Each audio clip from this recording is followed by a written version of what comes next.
वक्रतुंड महाकाय कोटिसूर्य समप्रभ निर्विघ्नं कुरु मे देव सर्वकार्येषु सर्वदा। प्रिय वत्सलों, आज की वीडियो में बुधवार व्रत कथा श्रवण करेंगे और साथ में गणेश भगवान की कहानियां भी सुनेंगे। हमें कथा कहानियां एकाग्र चित्त होकर के श्रवण करनी चाहिए। सर्वग्रह शांति और सर्व सुखों की जो इच्छा रखते हैं उन्हें बुधवार का व्रत अवश्य करना चाहिए। इस दिन नवजात शिशु के हाथ से करवाए गए जो भी कृत्य होते हैं उससे समस्त मनोकामनाएं पूर्ण होती हैं।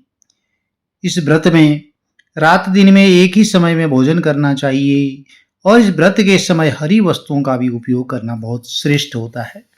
गणेश जी भगवान को हरी दूर्वा, हरे मूंग अर्पित करनी चाहिए और व्रत के अंत में शंकर भगवान का भी पूजन करना चाहिए। धूप दीप नैवेद्य बेलपत्र आदि अर्पण करना चाहिए और बुधवार की कथा सुन करके आरती के बाद प्रसाद लेकर अपने अपने घर को जाना चाहिए। प्रिय बंधुओं, हमें कथा कहानियां सदैव एकाग्र चित्त होकर के भगवान का स्मरण करते हुए जरूर श्रवण करनी चाहिए। चलिए कथा आरंभ करते हैं। बोले गणेश जी भगवान की जय, शंकर भगवान की जय। बुधवार व्रत कथा के अनुसार एक समय एक व्यक्ति अपनी पत्नी को विदा करवाने के लिए अपनी ससुराल गया। तो वहां पर कुछ दिन रहने के बाद उसने अपने सास ससुर से अपनी पत्नी को विदा करने के लिए कहा, किंतु सबने कहा कि आज बुधवार का दिन है, आज के दिन गमन नहीं करते हैं। लेकिन वह व्यक्ति नहीं माना और अपनी हठधर्मी करके बुधवार के दिन ही पत्नी को विदा कराकर अपने नगर की ओर चल पड़ा।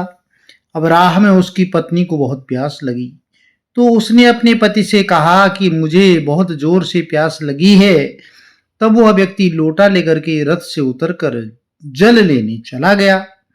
अब जैसे ही वह व्यक्ति पानी लेकर अपनी पत्नी के निकट आया तो वह देखकर आश्चर्य से चकित रह गया कि ठीक अपनी ही जैसी सूरत वैसी ही वेशभूषा वाला एक व्यक्ति उसकी पत्नी के पास रथ में बैठा हुआ है। उसने क्रोध से कहा कि तू कौन है जो मेरी पत्नी के निकट बैठा हुआ है? दूसरा व्यक्ति बोला, यह तो मेरी पत्नी है, मैं अभी अभी ससुराल से विदा करा कर ला रहा हूं। तो वे दोनों आपस में झगड़ने लगे। तभी राज्य के सिपाही आए और लोटे वाले व्यक्ति को पकड़ने लगे। अब स्त्री से पूछा कि तुम्हारा असली पति कौन है? तब पत्नी शांत ही रही, क्योंकि दोनों ही एक जैसे थे। वह अपने पति किसे माने? और वह व्यक्ति ईश्वर से प्रार्थना करता हुआ बोला, हे परमेश्वर, यह कैसी लीला है कि सच्चा आज झूठा बन रहा है। तो तभी आकाशवाणी हुई कि अरे मूर्ख, आज बुधवार के दिन तुझे गमन नहीं करना था और तूने किसी की बात नहीं मानी और यह सब लीला बुद्धदेव भगवान की है। उस व्यक्ति ने बुद्धदेव भगवान से प्रार्थना की और अपनी गलती के लिए क्षमा याचना की। तब बुद्धदेव भगवान अंतर ध्यान हो गई। वह अपनी स्त्री को लेकर के घर आया और बुधवार का व्रत वे दोनों पति पत्नी नियम पूर्वक करने लगे।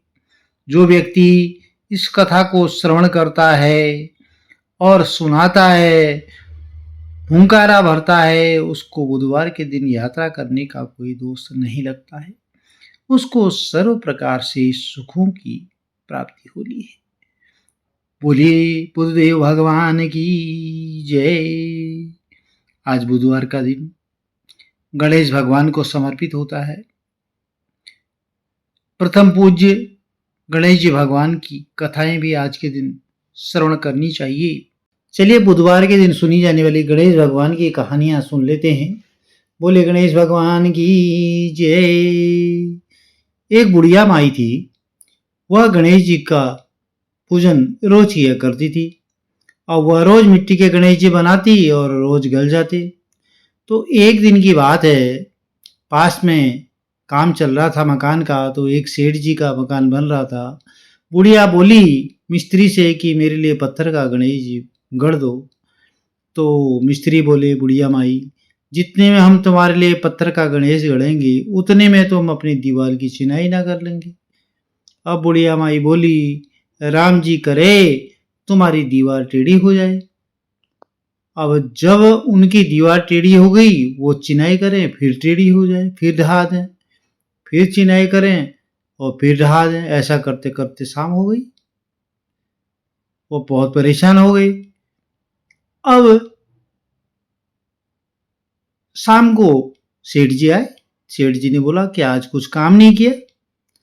तो मिस्त्री बोला, सेठ जी महाराज, एक बुढ़िया माई आई थी और कह रही थी कि पत्थर का गणेश गढ़ दो। हमने नहीं गढ़ा तो उसने कहा कि तुम्हारी दीवार टेढ़ी हो जाए, तो तब से दीवार सीधी नहीं हो रही है। और बनाते हैं हम, ढह जाती है, बनाते हैं, ढहा देते हैं। तो सेठ ने बुढ़िया माई को बुलाया। बुढ़िया माई के पास गए। सेठ ने कहा, बुढ़िया माई, हम तेरे को सोने का गणेश जी गढ़ के देंगे, हमारी दीवार सीधी कर दो। तो सेठ ने बुढ़िया माई को सोने का गणेश गढ़ा कर दे दिया और सेठ की दीवार सीधी हो गई। इस तरह सेठ जी की दीवार सीधी होने से सब खुश हो गए। भगवान जी, गणेश जी की कृपा सब पर बनी रहे। चलिए एक अन्य कथा भी आरंभ कर लेते हैं। एक बार गणेश जी जो है एक छोटे से बालक का रूप धारण करके और छोटी सी चम्मच में चावल और चिमटी में चावल और जो है चम्मच में दूध लेकर के शहर में निकल गए। अब बोलने लगे कि मेरे लिए खीर पका दो। तो वो हर किसी से कह रहे थे कि कोई खीर बना दो, कोई खीर बना दो, कोई मेरे लिए खीर बना दो। अब सब मजाक समझ रहे थे, इतने से दूध से और थोड़े से एक चावल से क्या खीर बनेगी। तो एक बुढ़िया माई बालक को देख करके बोली, ला बेटा, ठीक है, मैं खीर बना देती हूँ। अब वह छोटा सा बर्तन चढ़ाने लगी। तो तब गणेश जी ने कहा कि दादी माँ, छोटी सी भगोनी मत रखो, छोटी सी भगोनी से कुछ नहीं होगा, घर का सबसे बड़ा बर्तन लेकर के आओ। अब तुम्हारे घर में जो सबसे बड़ा बर्तन हो उसको लेकर आओ।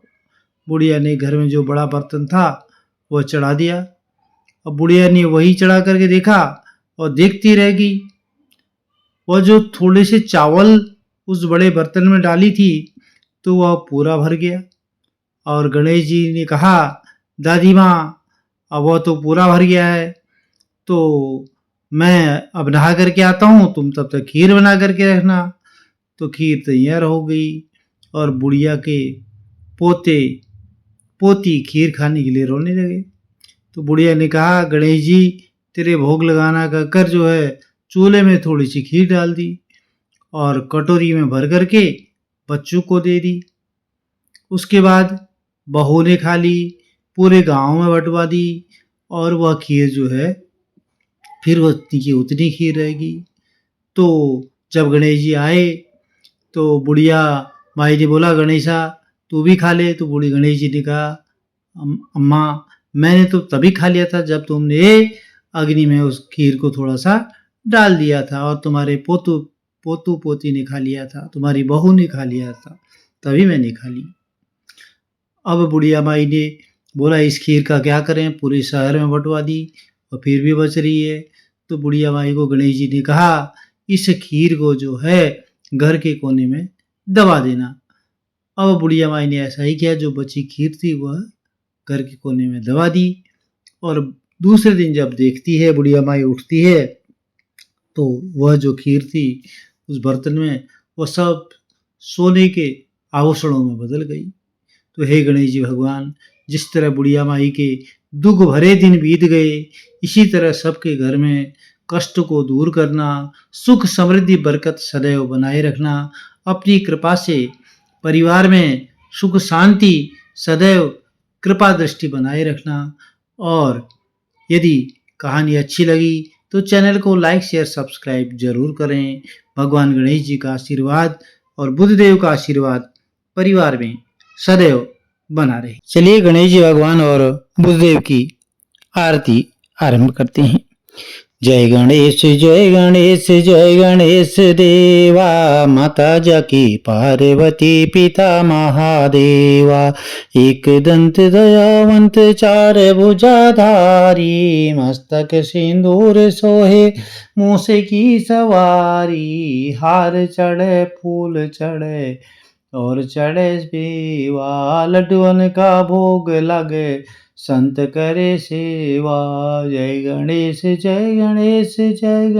देवा, माता जाकी पार्वती पिता महादेवा। अंधन को आंख देत, कोढ़िन को काया, बांझन को पुत्र देत, निर्धन को माया। सूर्य श्याम शरण आए, सफल कीच सेवा। माता जगी पार्वती पिता महादेवा। जय गणेश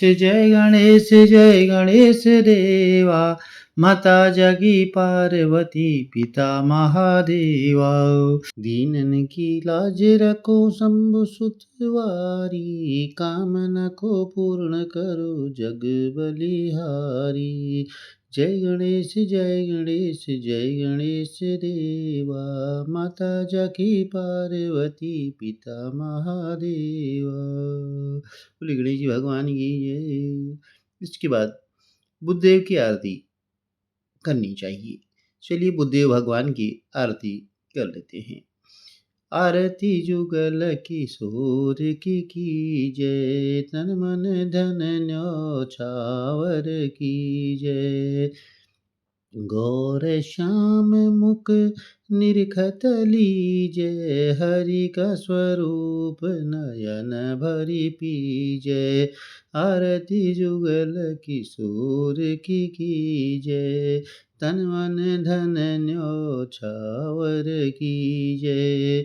रवि शशि कोटि बदन की शोभा, ताहि निरखी मेरो मन लोभा।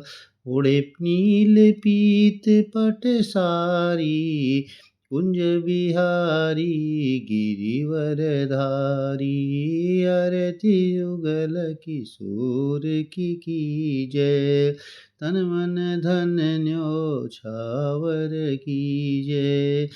फूलन की सेज फूलन की माला, रत्न सिंहासन बैठे नंद लाला। कंचन थार कपूर की बाती, आर्याए निर्मल भई छाती। आरती जुगल किशोर की जय, तन मन धन न्योछावर की जय। श्री पुरुषोत्तम गिरिवर धारी, आरती करे सकल ब्रज नारी। नंद नंदन ब्रज भान किशोरी, परमानंद स्वामी अविचल जोरी। आरती जुगल किशोर की जय, तन मन धन न्योछावर की जय। बोले गणेश जी भगवान की जय हो, बुद्धदेव भगवान की जय। प्रिय बंधुजनों, यदि आपको कथा अच्छी लगी चैनल को लाइक शेयर सब्सक्राइब जरूर करें। भगवान भोलेनाथ का आशीर्वाद, गणेश जी भगवान का आशीर्वाद, बुद्धदेव भगवान का आशीर्वाद आपके परिवार में सदैव बना रहे। जय माता दी।